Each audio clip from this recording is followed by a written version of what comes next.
오늘은 이제 드디어 진정으로 은혜로운 거룩한 감정을 뚜렷하게 구별해주는 표지들에 대해서 시작하도록 할 텐데요.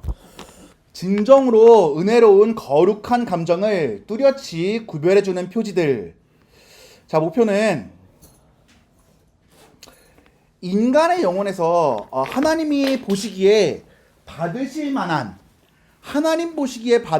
특징은 무엇이며 진정한 경건의 본질은 무엇인가에 대해서 논하기 위하여 이러한 논의를 시작했다고 밝히고 있습니다.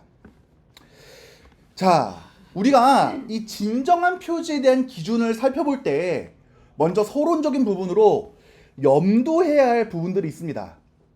우리가 이제 앞서서는 소극적인 표지로서 긴가민가 한 거였다면 이거는 확실하구나.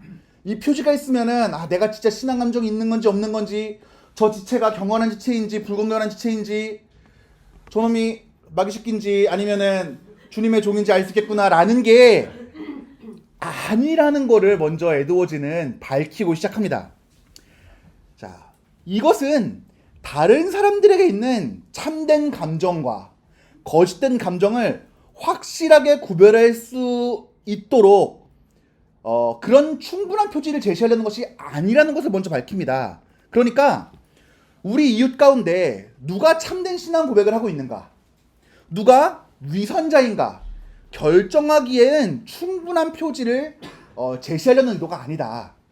왜냐하면은 그런 고유한 권한은 하나님 외에는 없는 거예요. 만약에 누군가가 나는 은사를 받아서 대화를 해보고 저 사람의 살아가는 모습을 보면 진짜 구원받은 사람인지 아닌지를 확신할 수 있습니다 하면은 이단이에요. 성경은 절대 그렇게 이야기하지 않습니다. 성경은 알곡 가라지가 있을 때에 추수때가 되어야 누가 진짜 알곡인지 누가 가라지인지 구별할 수 있다고 하셨고, 하나님께서는 그것을 아심에도 불구하고 교회 안에 두시고 마지막 날에 심판하시겠다라고 말씀하세요. 근데 우리가 어떻게 그 사람에게 있는 어떠한 원리들이나 표지들을 보고 감히 저 사람이 진짜 그리스도인이냐 아니냐를 판단할 수가 있겠습니까? 그러므로 그런 기대를 가지고 이거 살펴봐서는 안 된다라는 것이죠. 그래서 에드워즈 목사님은 이렇게 얘기합니다.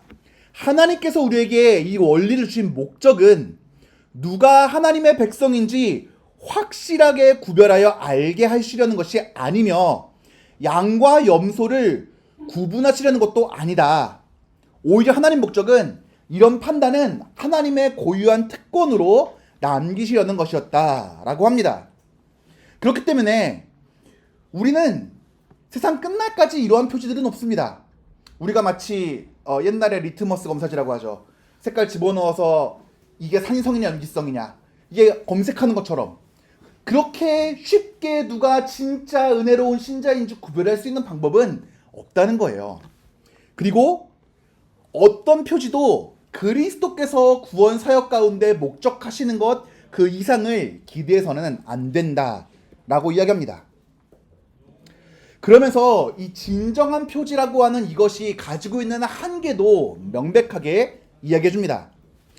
지금부터 제시하는 이러한 기준들은 불신자는 아니지만, 그러니까 분명히 구원받고 주님의 자녀가 되었지만 은혜로운 상태에 있지 않은 사람들, 그래서 심한 죄를 지었거나 아니면 구원받았지만, 그래서 이제 김남주 목사님은 그거를 죄인과 방불한 삶이라고 얘기하시거든요. 죄인과 방불한 삶을 살아가고 있는 사람들에게는 크게 도움이 되지 않는다라고 이야기합니다. 이런 사람들을 이제 에드워즈는 영적으로 어중간한 사람들이라고 표현했습니다. 그래서 은혜의 역사, 그러니까 하나님께서 예배를 통해서, 말씀을 통해서, 기도를 통해서, 은혜의 수단들을 통해서 우리에게 주시는 유익들이 그 사람 안에서 매우 낮은 수준으로 경험되어지거나 하나님께로부터 크게 벗어나서 생명력 없이 육신에 속한 이 비그리스도인과 같은 삶에 빠져 사는 사람들에게는 영적으로 내가 건전한 상태에 있는가 아닌가를 확인시켜 줄 수 있는 표지들을 기대해서는 안 된다라고 이야기를 합니다. 왜일까요? 왜냐하면은 에드워즈 목사님은 이런 사람들은 내가 진짜 은혜 받은 사람인가 아니면은 죄에 빠져 있는 사람인가를 구분하는 게 중요한 게 아니라 그들이 빠져 있는 그 육적인 삶으로부터 벗어나서 내가 지금 은혜로운 자리로 나아가는 게 중요하다는 거예요. 이거 좀 이해하기 쉽게 바꿔서 말씀드릴까요? 만약에 누군가 목사님께 찾아와서 목사님, 담배 피는 게 죄예요, 아니에요? 라고 물어본다면 그 사람은 담배의 유혹을 심하게 받는 사람일까요? 아니면은 담배 냄새만 맡아도 토할 것 같은 사람일까요? 전자 아니겠습니까? 목사님, 술 마시면 죄입니까? 성령이 취하지만 하면 된다고 했는데요. 이거는 회사 야식 가서 맥주 한잔 하고 싶은 사람일까요? 아니면은 나는 콜라 외에는 다른 음료를 내게 두지 않기로 확신한 사람일까요? 전자 아니겠습니까? 마찬가지로 누군가 내가 이거를 가지고 내가 지금 은혜로운 상태에 있는 거야 없는 거야? 재보고 싶다면 그 사람은 은혜의 자리 가운데 충분히 나와서 기쁨을 누리는 사람이라기보다는 양심의 만족을 누리고 싶은 사람이에요. 그러니까 누군가가 너 잘하고 있어. 그렇게만 하면 돼 하면 얼마나 마음이 편합니까? 근데 에드워즈 목사님은 이런 사람들은 그런 게 중요한 게 아니라 먼저 그들이 빠져있는 병적인 삶에서 빠져나와서 참된 은혜의 상태로 나아가야 된다. 그러니까 심지어 그들의 영적인 상태를 명확하게 알려주지 않으신 거는 어떻게 보면 하나님의 은혜다라고까지 이야기를 합니다. 그렇기에 이러한 표지들은 은혜의 역사를 매우 낮은 수준에서, 그러니까 예배는 나와요. 꾸역꾸역. 그리고 밥 먹을 때 기도도 해요. 가끔 마음에 감동도 있어요. 이런 정도의 은혜를 누리는 사람에게는 큰 도움이 되지 않는 표지다라는 것을 먼저 밝힙니다. 그럼 어떤 사람들이 이야기할 수 있어요. 아니, 이게 진정한 표지라고 하는데 이 표지들의 문제가 있는 건 아닙니까? 아니, 검사하는 도구에 문제가 있으니까 이 검사할 때 결과가 잘못 나오는 거 아닙니까? 라고 말할 수 있는데 에드워즈 목사님은 분명하게 얘기합니다. 이 표지들은 절대로 결함이 있는 것이 아니다. 왜냐하면 이 표지들은 하나님 말씀에 기록된 계시들, 말씀에 제시되어 있는 것들을 근거로 한 것이며 그렇기 때문에 그 자체는 확실하고 오류가 없는 것이다 라고 이야기합니다. 또한 그것뿐만 아니라 과거에 있던 성도들과 현재 신앙생활을 하고 있는 지금 성도들이 지금 경험하고 있고 지금 실제 생활에서 누리고 있는 것들이기 때문에 확실한 증거라고 이야기할 수 있다고 하는 겁니다. 그런데 문제는 표지에 결함이 있는 것이 아니라 은혜를 매우 낮은 수준에서 경험하고 있는 사람들이라면은 그 성도들 자체에게 결함이 있다는 것이에요.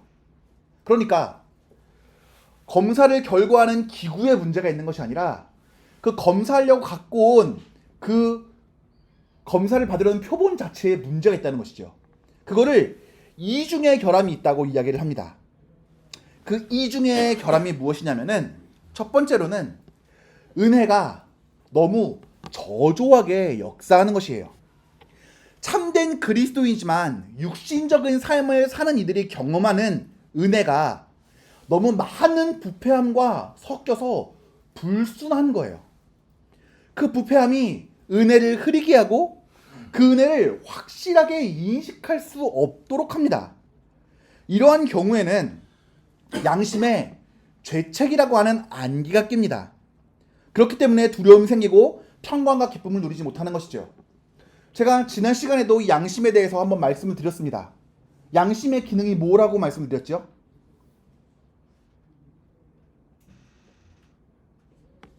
기억이 안 나신가요? 감사합니다. 다시 말할 수 있는 기회를 주셨군요. 양심의 기능은 송사하는 것이에요. 근데 원래 이게 죄로 말미암아서 인간이 타락하기 이전에는 이 양심이라는 것도 올바르게 작용을 했어요. 그래서 이 양심이 우리에게 알려주는 거예요. 하나님이 이것을 더 기뻐하시는 거야. 이렇게 살아갈 때 하나님이 더 좋아하시는 거야. 근데 죄가 들어온 다음에 이 양심도 죄로 말미암아서 기능이 정죄하는 기능만 남게 되었어요. 그러니까 뭐냐 하면 율법이 봐라. 너 이렇게 안 하면 죄인이라고 했는데 죄인이라면 죽는다고 했는데. 야, 너 죄 지었네? 야, 양심이 찔리지? 너도 알겠지? 굳이 이걸 성경에서 죄라고 안 해도 너의 양심이 송사하지, 잘못이라고 말하지. 봐봐, 너 죄인 맞잖아. 라고 우리를 송사하면서 하나님 안에서 우리가 죄인으로서 살다가 구원받았을 때 누리는 가장 큰 기쁨이 무엇입니까? 존 오웬 목사님은 이거를 뭐라고 설명했냐면은, 우리가 죽을 때까지 죄랑 싸우며 살아가야 됩니다. 구원받은 신자라도요. 그럼에도 불구하고 우리가 그 길을 갈 수 있는 것은 구원받은 신자에게는 두 가지가 있기 때문인데, 하나는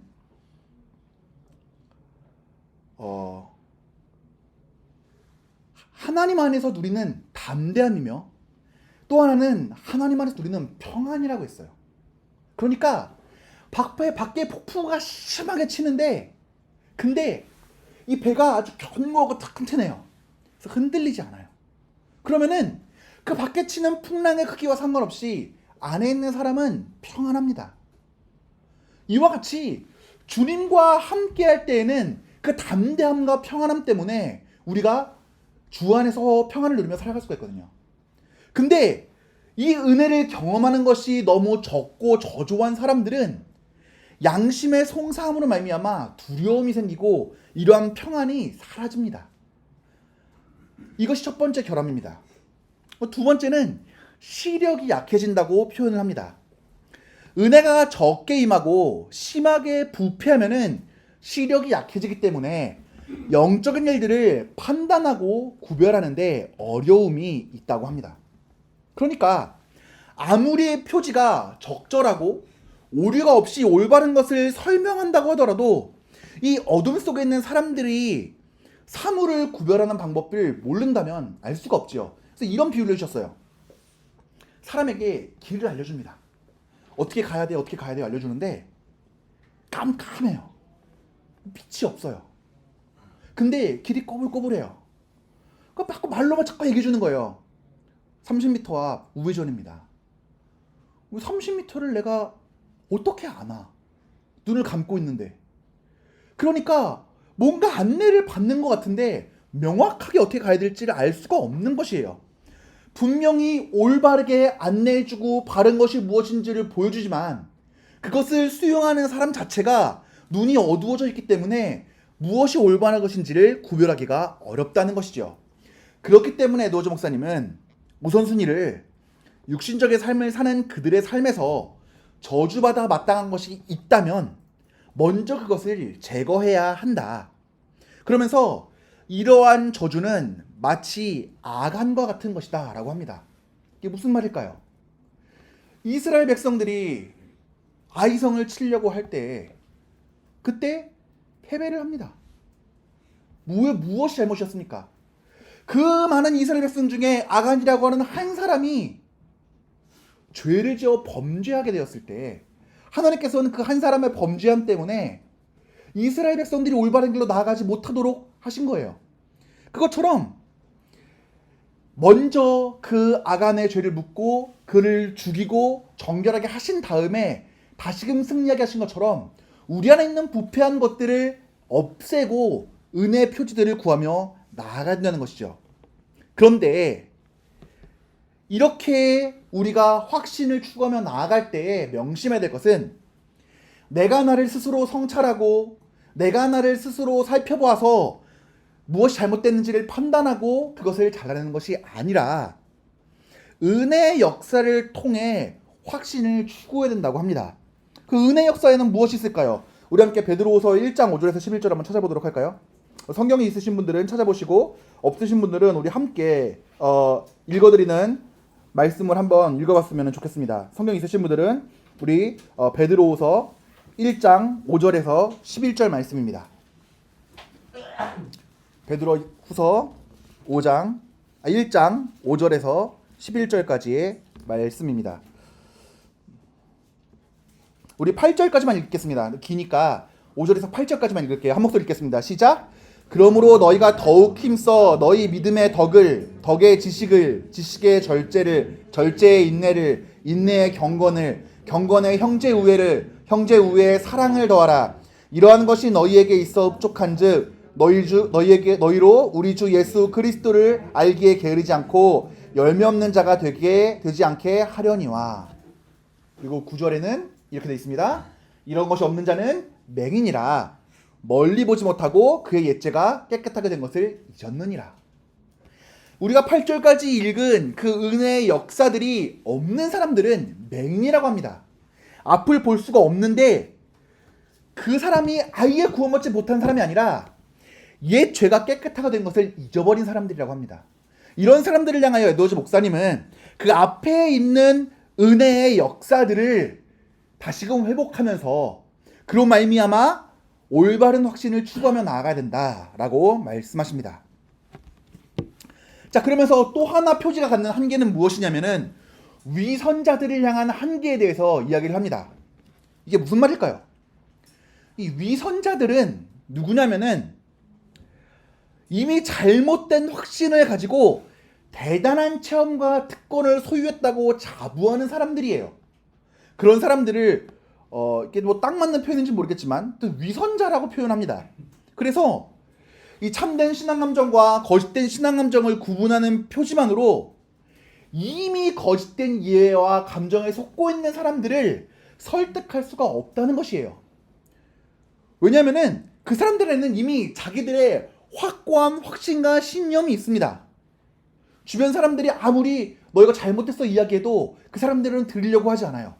이미 자기들만의 기준이 세워져 있기 때문이에요. 그런 사람들에게는 아무리 올바른 표지들을 제시한다 할지라도 그들을 설득하기 어렵다. 그러면은 어떤 사람들이 위선자들, 그러니까 잘못된 확신을 가진 사람들이냐? 첫째, 자신의 지혜를 자만하는 사람들이라고 하고요. 두 번째는 자기가 의롭다는 믿음이 맹목적으로 된 사람입니다. 그리고 세 번째는 매우 겸손한 척하지만 강팍해져 있고요. 강팍해지는 게 무엇입니까? 변하기 힘든 거예요. 돌멩이 같은 거예요. 우리 찰흙은 누르면 바뀌잖아요. 근데 차돌은 아무리 오랫동안 뭐 삶든지 찌든지 젓가락도 들어가지 않을 만큼 딱딱하지 않습니까?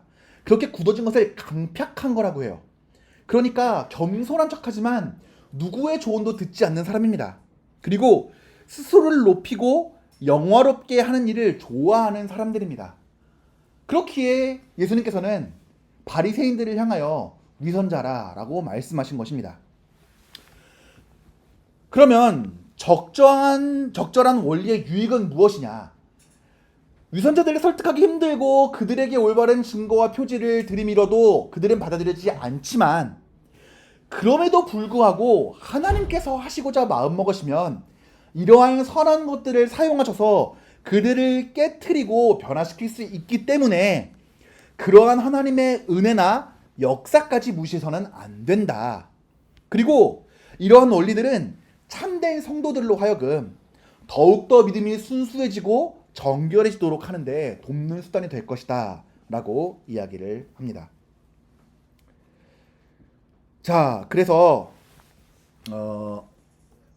죄송합니다. 이거는 그래서 요약해 보자면은, 자, 모든 것을 정확하게 판단할 수 있는 표지는 없습니다. 이것은 오로지 하나님께만 속해 있는 그분의 고유한 권한입니다. 두 번째, 육신적인 삶을 사는 신자, 그러니까 구원받았지만 자기가 깨끗해진 것을 잊은 맹인과 같은 사람들에게는 큰 도움이 되지 않을 수가 있습니다. 세 번째로, 잘못된 자기 확신에 차 있는 위선자들에게는 이러한 적극적인 표지들이 도움이 되지 않을 수가 있다는 사실을 에드워즈는 먼저 명확히 밝힌 뒤에 적극적인 표지를 이야기합니다. 첫 번째 적극적인 표지입니다. 성령의 내주하심입니다. 참으로 영적이고 은혜로운 감정은 영적인, 초자연적인, 신적인 영향과 작용들이 그의 마음에 역사할 때 생겨나게 된다라고 설명합니다. 자, 그러면 영적인 사람, 신령한 사람, 이것은 어떤 사람일까요? 신약 성경을 살펴보게 되면은 영적인 사람들은 하나님의 성령으로 거룩해진 사람들을 영적인 사람이다 라고 이야기합니다. 우리가 영적인 사람이다 라고 이야기할 때 무언가 잘못된 선입관 같은 것들이 사로잡혀 있습니다. 왜냐면 우리가 소위 말하는 영빨 있는 사람들은 무언가 놀라운 일들을 행하고 막 기도원 갔는데 갑자기 그 안수받았다고 하는 권사님이 찾아오셔가지고 어깨를 툭 치면서 지금 자네 결혼에 대해서 고민하고 있지?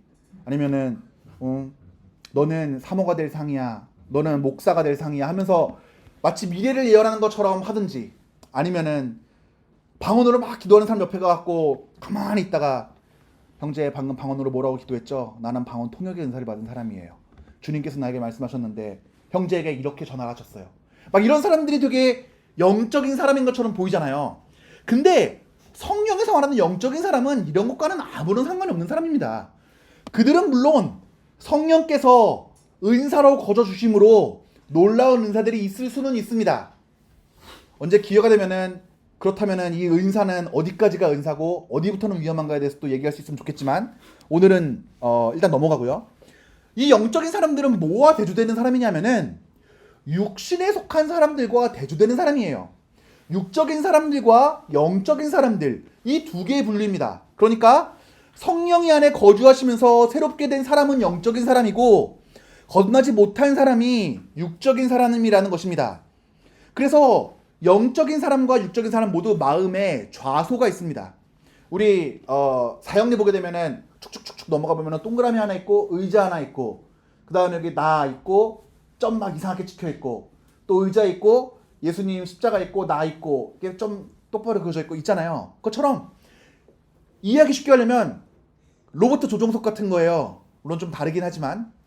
그래서 그 행동의 중심이 되는 거예요. 우리가 무언가 뇌 속에 들어가갖고 일론 머스크가 뇌에 칩 심으려는 것처럼 심어갖고 조종하는 게 아니라 우리가 살아가고자 하는 모든 방향성의 원칙이 되는 거예요. 근데 그 좌소에 영적인 사람은 성령이나 하나님의 영에 관련된 것들이 들어가 있는데 육적인 사람들은 자기 사랑이라는 것이 들어가 있다는 것이죠. 우리 이거 지나기 전에 조금만 더 이 부분에 대해서 이야기를 하고 넘어갔으면 좋겠습니다. 왜냐하면 이런 이야기를 할 때 항상 이야기하는 사람들이 있어요. 아니 예수님 안 믿는 사람 중에서도 착한 사람 많고 사랑이 많은 사람 많던데요.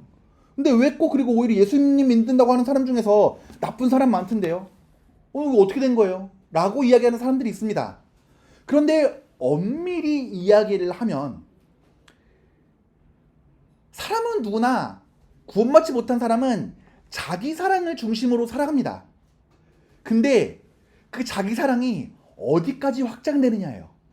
어떤 사람은 진짜 이기적인 사람이어서 나로 끝납니다. 어떤 사람은 그 자기 사랑이라고 하는 것이 내 가족까지 퍼져요. 어떤 사람은 그것이 내 민족까지 퍼지고 어떤 사람은 아주 파괴적으로 그것이 인류까지 퍼집니다. 어떤 사람은 이것이 자연 만물에까지 퍼져서 이 자연에 있는 다른 동물들이나 식물들이 고통받는 것도 힘겨워하기도 해요. 그러나 중요한 것은 그 중심에 있는 본질이 무엇이냐는 거예요. 그 사람을 그렇게 박애가 넘치게 움직이도록 하는 중심은 결국에는 나를 사랑하기 때문에 나의 범주가 커진 것이지 그 본질은 자기 사랑인 것이에요. 그렇기 때문에 성경은 너는 이웃들을 많이 도와주었기 때문에 너의 목숨을 다해서 너의 동포들을 위해 헌신했기 때문에 너는 하나님의 사람이라고 이야기하지 않습니다. 그저 비루하게 하루를 살다가 죽어간 거지일지라도 그가 하나님의 사람이고 안에 성령이 있으면 그는 영적인 사람이고 온 인류를 위해 온몸을 불살라 죽었다 할지라도 그가 그 안에 성령이 없으면 그 사람은 육적인 사람입니다. 이것이 영적인 사람을 의미하는 것입니다. 자, 그처럼 말씀드린 것처럼 성령의 은사 때문에 영적이라고 말하는 것이 아니라 성령의 미덕이 있기 때문에 그 사람은 영적인 사람이라고 부릅니다. 신약 성경에서 영적인 것은 은혜로 말미암고 거룩하며 성도들에게 독특하게 주어지는 자질들을 의미합니다. 육에 속한 사람들도 하나님의 영에 의해서 영향을 받을 수가 있습니다. 성경은 그것마저 부인하지 않습니다. 우리가 이후에도 살펴보겠고 우리 오늘 나올 것에서도 살펴보겠지만 성경에도 수많은 사람들이 하나님에 의해서 하나님의 영에 의해서 영향을 받습니다. 열국의 왕들이 그랬었고요. 그리고 거짓 선지들 중에서도 그런 사람들도 있었고요. 그런데 그 사람들을 우리가 영적인 사람이라고 이야기하진 않습니다. 그러면 영적인 사람과 육적인 사람은 어떤 차이가 있을까요? 육적인 사람은 불신자로 성령이 없는 사람이라고 말씀드렸으며, 영적인 사람은 성령으로 거듭나며 성령이 그 가운데 내주한 사람이라고 이야기했습니다. 이 말을 바꾸어 이야기하면 육적인 사람은 성령의 행위의 대상이 될 수는 있습니다. 하지만 구속과 구원의 대상이 될 수는 없습니다. 다시 말씀드릴게요. 육적인 사람은 성령의 행위의 대상이 될 수는 있지만 구속과 구원의 대상은 될 수가 없습니다. 자, 우리가 하늘의 천체를 보면 두 가지 밝은 발광체를 우리에게 주셨습니다. 하나는 해고, 하나는 달입니다. 근데 우리는 알고 있습니다. 이 해는 스스로 빛을 비치는 발광체예요. 라이선 바디라고 하죠. 스스로 빛을 비추는 것인데, 이 달은 그 빛에 반사해서 우리에게 빛을 비춥니다. 우리가 멀리서 볼 때는 둘 다 빛을 내고 있는 것처럼 보이지만, 하나는 안에 뜨거운 불과 열기를 지니고 있지만 다른 하나는 그 안에 차가움과 냉담함이 있을 뿐입니다. 이것처럼 성령의 행위가 아무리 이 사람에게 보여진다고 할지라도 그 안에 구원과 구속과 그리스도의 보혈의 은혜가 없으면 그 사람은 육적인 사람이다 라는 것입니다.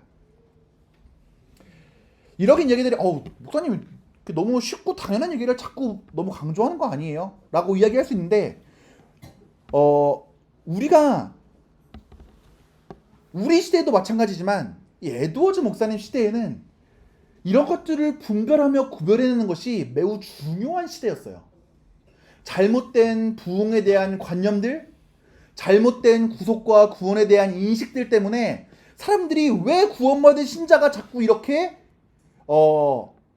마치 구원받지 못한 사람처럼 살아가는가? 왜 구원받은 신자가 우울증으로 자살하는가? 왜 구원받은 신자가 계속 범죄하는가? 이런 질문들을 계속해서 하고 고민하는 가운데에서 이 영적인 사람과 육적인 사람을 분명히 구분할 원리를 제시해야 될 필요성이 있던 것입니다. 자, 구원은 초자연적인 원리의 역사입니다.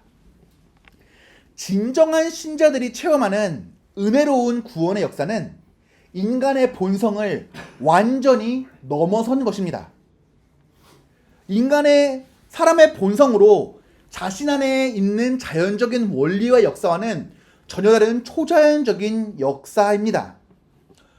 우리가 자연적인 역사라고 하는 것은 어떤 것들이 있습니까? 우리가 무엇인가 잘못했을 때 후회하는 것, 우리가 무엇인가 잘한 일을 했을 때 뿌듯해하는 것, 우리가 아직 남아있는 이 종교성의 씨앗을 갖고 무언가 신령한 것을 찾는 것들, 이러한 것들은 우리 안에 있는 자연적인 원리의 역사일 수 있습니다. 그러기에 겉으로 보았을 때에는 진심으로 회개하여 애통하여 우는 사람과 내가 죄를 짓고 미안한 마음에 울면서 잘못했다고 하는 사람들이 같은 역사처럼 보일 수 있습니다. 하지만 분명히 성경은, 그리고 에드워즈 목사님은 이 두 가지는 전혀 다른 원리로 움직이는 역사임을 이야기합니다. 하나님이 구원하시는 초자연적인 역사를 받은 사람들은 그 이전에 체험했던 그 어떤 것과도 전혀 다른 마음을 새롭게 하는 내적인 감각이 생겨난다고 이야기합니다. 이것이 에드워즈 신학에서 매우 중요한 것인데요. 이것이 마음의 새로운 감각이라고 하는 성도들이 고유하게 가지고 있는 감각입니다. 자, 우리가 은혜가 하나님이 은혜로 말미암아 우리를 구원해 주시는 것, 여기서 이제 은혜라고 했을 때는 우리가 구원받는 것을 이야기합니다. 은혜가 우리에게 주어질 때 그것이 만약에 이전에 없던 완전히 새로운 원리라고 생각해 보십시오. 그러면 은혜가 작용해서 나타내는 것도 전혀 새로운 작용이지 않겠습니까? 그리고 이전에 영혼이 전혀 감각하지 못했던 것이 새롭게 의식되고 새롭게 감각된다면 결과적으로 그 마음에 전혀 새로운 감각이 생겨난 것이라 볼 수 있다라고 이야기합니다. 그러면서 예를 듭니다. 에드워즈 목사님은 꿀 예를 들어요. 이전에 어떤 사람이 꿀 냄새를 맡으면서 꿀이 뭔지를 인지를 한 거예요. 꿀을 맡으면서 꿀은 되게 냄새가 좋다. 꿀은 되게 뭐랄까 보기에도 영롱하다. 이 정도 인식을 갖고 있던 사람이 꿀을 퍼서 먹어본 거예요. 그러니까 단순히 냄새가 좋은 게 아니라 이 꿀이 얼마나 달콤한지, 그리고 입에 쫙쫙 달라붙는 것이 무엇인지, 이게 얼마나 끈적끈적하면서도 술술 넘어가는지를 진짜 느끼면서 참으로 그 꿀이 무엇인지를 알게 되는 것이죠. 예전에 제가 김남준 목사님 설교 드릴 때는 이거를 사과를 가지고 이런 비슷한 거를 설명해 주셨어요. 이전에 진짜 마음의 새로운 감각을 가지고 경험해보지 못한 사람들은 사과를 있는데, 나는 사과를 1000번을 맛보았다 하는데 핥아먹은 거예요. 껍데기를 열심히 핥았어요. 나는 이제 사과에 대해서 다 안다. 근데 어느 날 그 사람이 이빨을 써서 사과를 깨물었게 되었어요. 그때는 그가 1000번을 사과를 핥으면서 안다고 생각했던 모든 기존의 감각들이 다 무너져 내리면서 새로운 무엇인가가 경험되어지는 거예요. 내가 이전에 알던 사과는 사과가 아니구나. 한 입 깨물어 보니까 과즙이 이빨에 쫙 퍼지면서 새콤한 것이 침을 나오게 만들면서 동시에 달콤한 향이 퍼지고 아삭아삭 씹으면서 목구멍에 넘김도 좋구나. 이게 사과구나라는 것을 알게 되는 거예요. 이것이 이전에 우리가 가지고 있던 것과는 전혀 다른 마음의 새로운 감각이 생기는 거예요. 이 감각이 생김으로 말미암아서 이전에는 차마 알지 못하고 누리지 못하는 것들을 새롭게 알고 누리게 되는 것입니다. 그래서 이 새로운 영적 감각과 그것이 동반되는 새로운 성향들은 새로운 감각 기능, 우리가 맛보고 냄새를 맡거나 느끼거나 하는 그러한 감각 기능들이 아니라 새로운 원리, 그러니까 모든 것은 그 원리를 따라서 움직이잖아요. 모습은 바꾸더라도 우리가 강물이 흐르는 모습과 제가 이거를 바닥에 흘렸을 때의 모습이 똑같다고 얘기할 수 없지만, 물은 기울어진 데는 흘러간다라고 하는 원리가 동일하게 적용되지 않습니까? 그것처럼 본성의 원리가 새로워지는 거예요. 이 본성의 원리가 무엇이냐면, 어려운 말로 그냥 어떤 특별한 방식이나 종류에 따라 영혼의 감각 기능들이 작동할 수 있게 해주는 본성 안에 있는 토대를 말한다. 어렵게 말하면 이렇게 되는데, 쉽게 얘기하면은 제가 물 말씀드린 것처럼 그렇게 그것들이 기능들이 작용하도록 하는 대전제라는 거예요. 이 새로운 영적인 감각은 지성의 새로운 기능이 아니라 기존에 있던 지성의 기능이 새롭게 작용하기 위해 영혼의 본성에 새로운 원리가 놓인 것이다. 이 새로운 감각에 동반되는 마음의 새롭고 거룩한 성향은 새로운 의지의 기능이 아니라 의지라는 같은 기능이 새로운 작용을 할 수 있도록 하는 영혼의 새로운 토대다. 이걸 좀 쉽게 말씀을 드릴게요. 그러니까 하나님이 사람을 구원하시고 그에게 새로운 원리를 주실 때에 우리가 사람이었다가 완전히 바뀌어서 화성인이 된다는 게 아니에요. 우리는 이미 육체와 영혼으로 창조되었고 우리 안에는 지정의가 있습니다. 이러한 영혼의 기능을 통해서 인간이 움직여요. 이것을 완전히 다 없애버리고 새로운 뭔가를 창조해갖고 새로운 피조물을 만들어냈다는 의미에서 새로운 피조물이라는 게 아니라, 이전에는 이것들이 잘못된 본성의 토대 안에서 올바르지 않은 방식들로 작용했던 것이 이제는 올바른 방법으로 작동될 수 있도록 올바른 새로운 원리가 우리에게 심겨졌다는 것이에요. 그래서 우리가 새로운 피조물이 되었다라고 이야기를 하는 것입니다. 좀 피곤하신 분들이 있는 것 같으니까 좀 쓸데없는 예화를 들어볼까요? 자, 어떤 사람이 기계를 하나 주웠습니다. 이 기계를 주워서 이게 무슨 기계지 보니까 잘 모르겠어요. 근데 버튼을 누르니까 뭐가 안에 있는 게 막 윙 돌아갑니다. 그래서 이거는 뭔가를 잘게 부숴서 버리게 하는 기능이구나 라고 생각을 하고 거기다가 온갖 음식물 쓰레기 같은 것들을 다 만들어서 갈아버렸습니다. 근데 그것이 잘못되게 사용되었었는데 그것이 올바르게 사용되게 되면은 이건 좀 별로 재미가 없네요. 뭐가 있을까요? 재밌을 만한 것이 어렵네요. 네. 제가 조금 이따 재밌는 생각이 나면은 말씀드리도록 할게요. 뭔가 재밌을 것 같은 생각이 떠올랐는데 막상 얘기해보니까 재미가 없어서. 어쨌든 간에 얘기하자면은 그렇게 그 기계에 있는 소프트웨어 자체가 완전히 바뀌어가지고 올바른 방식으로 사용될 수 있게 된 것이다 라고 생각하시면은 조금 이해하기 쉽겠습니다. 자, 근데 마음의 새로운 감각에 대한 오해들이 있습니다. 자, 어떤 사람들은 우리의 오감, 그러니까 보고 듣고 뭐 냄새를 맡고 느끼고 막 이렇게 하는 맛을 보고 하는 감각을 통하지 않은 무언가 상상이나 생각이나 뭐 환상 같은 것들로 영적인 실체를 보았다. 이거 막 제 뭐 육감이라고도 하고 막 그러죠. 근데 무언가 something spiritual한 것 같은 걸로 내가 뭔가 느꼈을 때 주님이 나에게 말씀하셨다.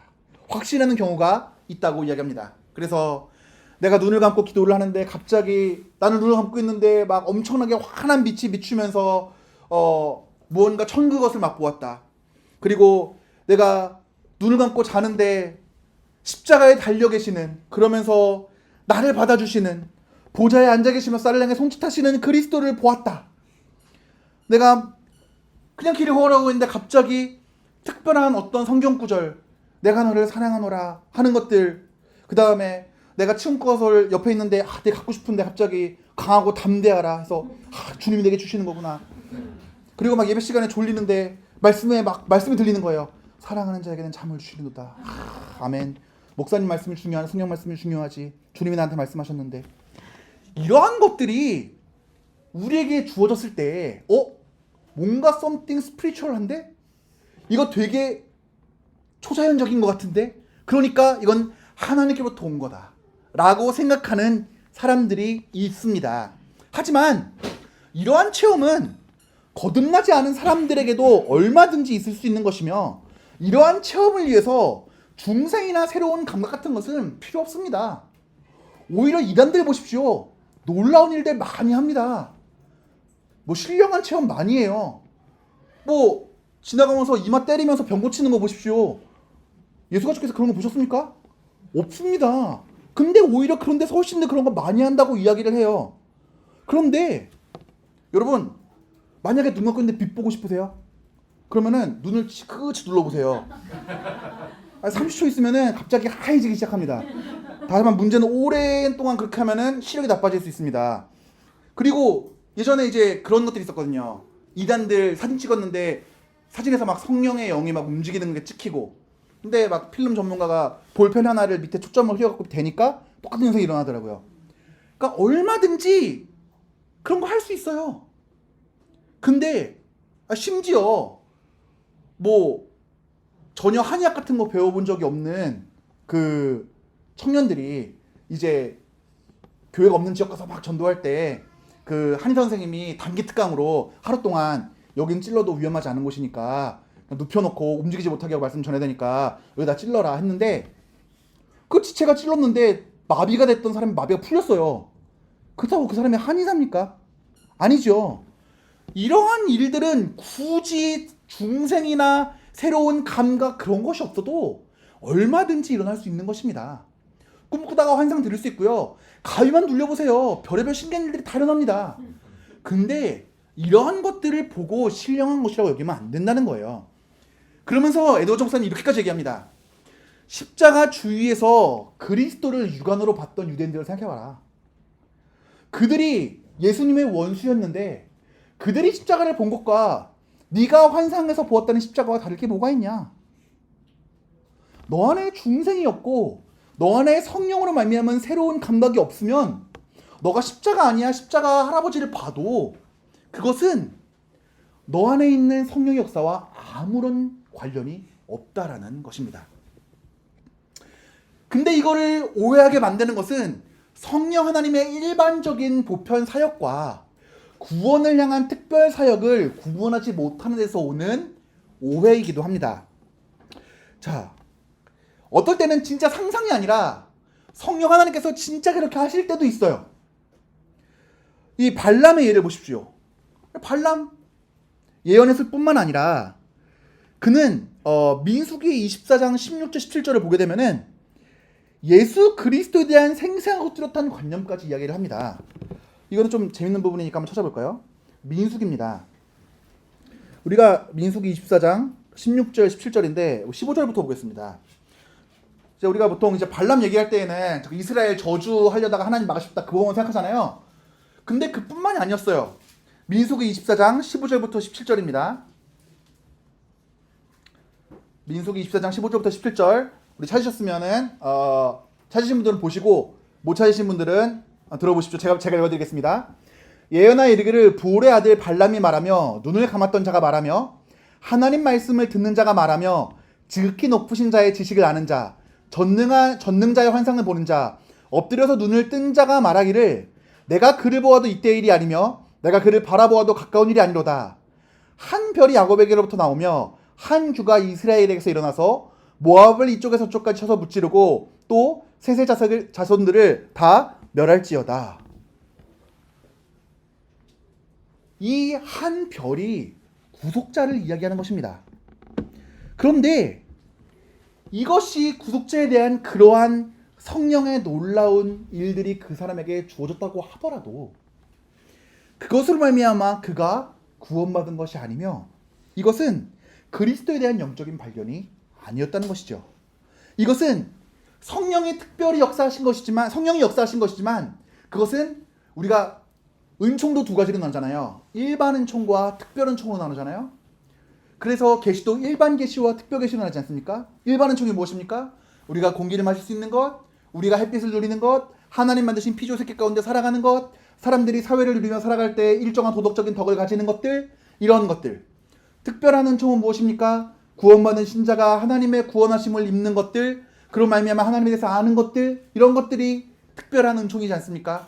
일반 계시가 무엇입니까? 구원받지 않은 사람들도 볼 수 있는 세상이 그러니까 우리가 구원받는 사람들 얘기하잖아요. 나뭇잎 흔들릴 때 하나님 저 나무마저도 손을 흔들며 하나님을 찬양하는구나. 그 다음에 아름다운 세계를 보면서 하나님 만드신 완전하신 피조 세계를 보면서 주님의 살아계심을 보는구나. 이런 것들이 일반 계시지만 특별한 계시로 말미암아 하나님이 누구이신지를 알지 못하는 사람들이 보기에는 주님을 알아갈 수 없는 것들이잖아요. 그것처럼 성령 하나님께서도 보편적인 사역 가운데서 일하시지만 성령의 특별한 사역은 항상 구원과 관련되어 있습니다. 그렇기에 성령의 이러한 일반 은총적인 보편 사역으로부터 비롯된 감정이 항상 은혜의 구원으로 나아가는 것은 아닙니다. 그래서 심지어 어떤 사람 중에서는 성령께서 강한 자책을 주십니다. 그 마음 가운데 많은 죄책감을 주셔서 잘못을 인정하고 회개하는 데까지 나아오지만 끝내 구원받지 못하는 사람들도 있습니다.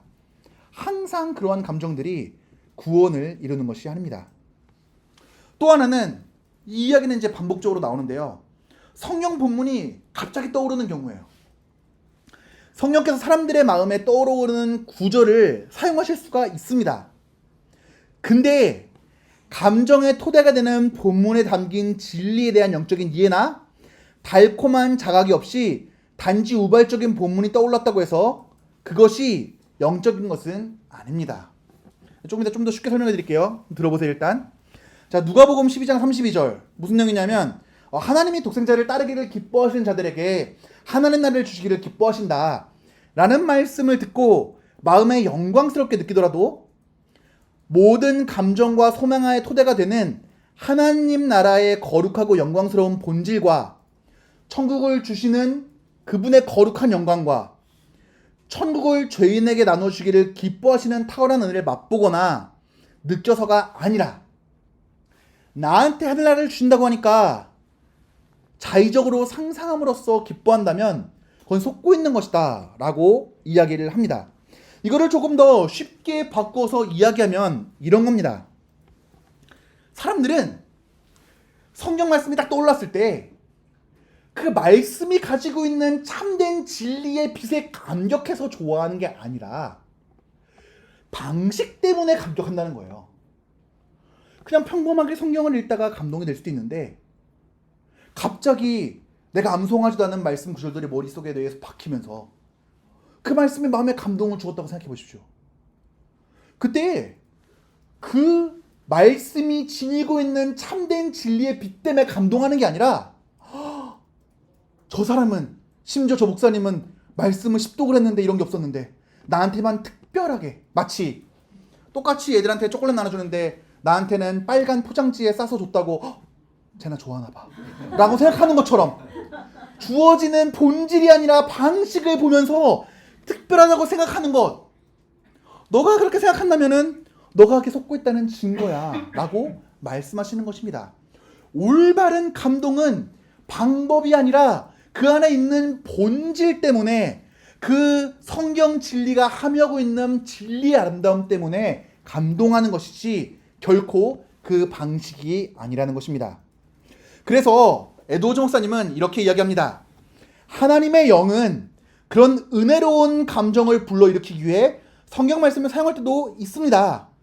이런 때에 그 감동을 불러일으키시는 것은 떠오른 성경 말씀에 담겨져 있는 신령하고 탁월한 것들을 맛보고 느낄 수 있도록 주시는 것입니다. 그것이 갑작스럽게 떠오르는 그 자체의 목적이 있는 것이 아닙니다. 참된 신앙은 불안정한 토대, 그러니까 말씀을 주시는 방식과 같이 불안정한 토대에 세워지지 않습니다 라고 이야기를 합니다. 자, 그 다음에 이제 성령의 증거. 어떤 사람들은 나에게는 성령의 증거가 있다, 그래서 이것은 분명하게 초자연적이고 은혜로운 행위의 표지다 라고 이야기하는데, 안 그럴 수 있다는 거예요. 성령이 친히 우리의 영과 더불어 우리가 하나님의 자녀인 것을 증언하시니 라고 할 때, 성령께서는 우리에게 이미 계시된 것, 주어진 성경 말씀을 통해서 그 분명한 증거 위에서 우리가 하나님 자녀라고 믿게 하십니다. 성령께서는 어떤 즉각적인 음성을 마음에 들었다고 구원의 확신을 갖게 하지 않으신다는 거예요.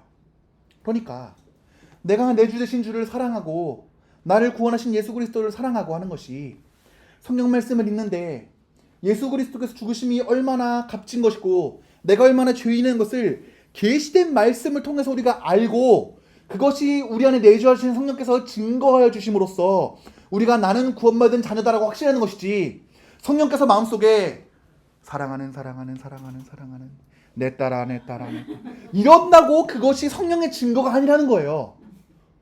그러니까 자꾸 우리에게 완전히 계시된 완전한 주어진 계시보다 something new를 요구하지 말라는 거예요. 왜 자꾸 그런 걸 성령의 증거라고 말하는 거예요? 진짜 성령의 증거는 그런 게 아니라는 거예요. 잘못된 구원의 확신은 뭐냐 하면 마음에 주어진 방식을 자꾸 보는 거예요. 너 구원 받았어? 어떻게 알아? 주님이 나에게 말씀하셨는데? 할 말이 없어요. 주님이 나에게 말씀하셨는데 뭐라고 그러겠어요? 근데 그게 아니라는 거예요. 그렇게 말씀하셨는데 삶은 개차반이에요. 오히려 쟤는 왜 교회 다닌다고 말해서 자꾸 사람 민망하게 만드는 걸까 하고 살아요. 그러면 아무리 그가 놀라운 영적인 체험을 했다고 하더라도 그 방식이 구원의 근거가 될 수 없다고 하는 것이죠. 올바른 성령의 근거는 반드시 성령의 계명에 따라 살아가도록 영혼을 변화시키는 실제적인 역사입니다. 왜 그럴까요? 우리가 앞서 살펴본 것이 여기에 이제 이어집니다. 구원받은 성도들, 진짜 성경으로 말미암아 구원받은 사람의 마음에는 새로운 원리가 심겨졌어요. 그래서 이전과는 다른 삶을 살아갈 수밖에 없도록 우리를 강제합니다. 그렇게 살지 않을 수도 있죠. 이거는 제가 기회가 돼서 존오엔 혹시 강의를 할 기회가 된다면 신자 안에 내주하는 죄에서 정말 잘 다루고 있거든요. 그래서 그거를 통해서 이야기할 수 있도록 하고, 어쨌든 간에 사람이 미끄러지기는 하지만 내재하는 원리 자체가 바뀌었어요. 그렇기 때문에 반드시 삶의 변화를 요구합니다. 그래서 성령께서 우리의 자녀됨을 우리의 영혼과 더불어 증거하신다라고 하는 것은 양자의 영으로 우리 안에 계시면서 하나님의 뜻으로 순종하도록 이끄시는 성령의 인도하심을 통해서, 그러므로 드러나는 우리의 삶을 통해서 확인하는 거예요. 이게 바울의 복음과 야고보의 복음이 상충하지 않는다는 증거예요. 바울은 무엇을 얘기합니까? 이신칭의를 이야기합니다. 우리가 믿음으로 말미암아 구원을 받는다. 근데 야고보는 무엇이라고 얘기합니까? 너희 믿음은 행위로 말미암아 증거된다. 이것은 상충하는 것이 아니라 진짜 믿음으로 말미암아 구원된 사람은 그 믿음의 행위로 말미암아 그 믿음이 진짜라는 것을 입증한다는 거예요. 이 두 가지가 같이 가지 않고는 나 아무리 믿었다, 나 구원 얻었네, 너 구원 얻었네, 우리 구원 얻었네 해도 삶의 증거가 없으면은 그 구원은 가짜일 수 있다는 거예요. 그렇기에 결론입니다. 사도 요한이 요한일서 4장 18절에서 말하는 성령의 증거는 어떤 속삭임이나 직접적으로 생각나게 하는 것이나 직접적인 계시가 결코 아니다. 그것은 성도의 마음속에 성령이 은혜롭고 거룩한 영향을 주시는 것이며 자녀가 지녀야 할 성향과 기질을 주시는 것이며 어린아이와 같은 달콤한 사랑으로 두려움이나 종의 영을 내쫓으시는 하나님 앞에 서는 것이다 라고 이야기를 합니다. 그렇기에 성령의 증거라는 표현을 잘못되고 기만적인 개념으로 이해함으로써 많은 해악들이 생겨났습니다. 그 잘못된 개념에 따르면 성령의 증거는 하나님이 사람에게 주신 일종의 내적 음성이나 어떤 직접 생각나게 하는 그가 사랑을 받았다는 일이나 용서를 받았다거나 택함을 받았다는 내용이 직접 듣거나 말씀이 떠오르는 것, 이런 것들이 본질적인 게 아니라는 것입니다. 따라서 이런 개념에서 비롯된 많은 감정 체험들이 높이 고조되더라도 거짓된 것일 수가 있습니다. 이러한 잘못된 개념 때문에 수많은 영혼들이 영원히 멸망했다는 것은 두려운 일이 아닐 수가 없습니다. 라는 것입니다. 그러면 이것을 보면서 우리는 무엇을 적용할 수 있겠습니까? 우리 안에 내주하시는 성령이 우리의 참된 신앙 감정의 증거가 되시는 것은 그 방법이 아니라 본질에 있다.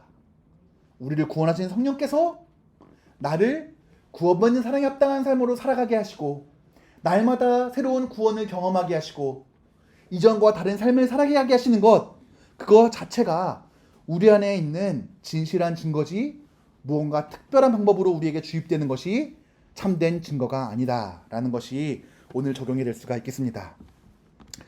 오늘 내용 어렵지 않으셨죠? 사실 말이 어려웠지 쉽게 풀어보니까 다 알고 있던 내용이었잖아요. 그렇죠? 나머지 11개도 그렇습니다. 말이 좀 어렵더라도 잘 곱씹으시면서 잘 정리하시면 이후에 혹시 사람들이 이건 아닌 것 같은데 내가 논리적으로 반박할 수가 없네 라는 일들이 벌어졌을 때 여러분들이 올바르게 우리가 믿는 참된 신앙을 변증할 수 있는 힘이 될 수 있을 것입니다. 계속해서 끝까지 정진하시기를 바랍니다.